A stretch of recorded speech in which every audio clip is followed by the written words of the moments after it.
கோலம் போடும் நாணங்கள் காணாத ஜாலம் இதழ்களிலே பௌர்ணமி வெளிச்சம் கண்ணில் தோன்றும் ஜாலங்கள் கார்கால மேகம் இமை பறவை சிறகுகள் அசைக்கும் விழிகளிலே காதல் விழா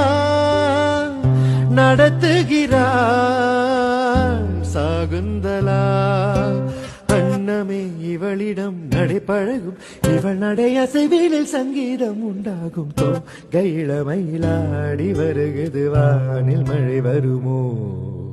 தேன் சிந்தும் நேரம் நான் பாடும் ராகம் காற்றோடு கல்யாணம் செய்கின்றதோ?